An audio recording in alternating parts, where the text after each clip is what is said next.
নমস্কার। সোমবার দিন আপনি কোনো গুরুত্বপূর্ণ কাজে যাচ্ছেন। কাজে যাওয়ার আগে আপনার মনটা খুব চঞ্চল হয়ে উঠল।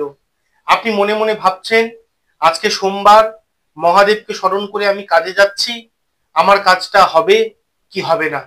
বাচ্চারা পরীক্ষা দিতে যাচ্ছে, মনে মনে ভাবছে পরীক্ষাটা আমার ভালো হবে কি হবে না। যারা চাকরির ইন্টারভিউ দিতে যাচ্ছে, মনে মনে ভাবছে চাকরিটা আমি পাবো কি পাবো না। যদি এই রকম পরিস্থিতি দাঁড়ায় সোমবার দিনে, তাহলে একটা খুব সুন্দর উপায় বলছি, পালন করুন। ডেফিনেটলি আপনি সফলতা পাবেন।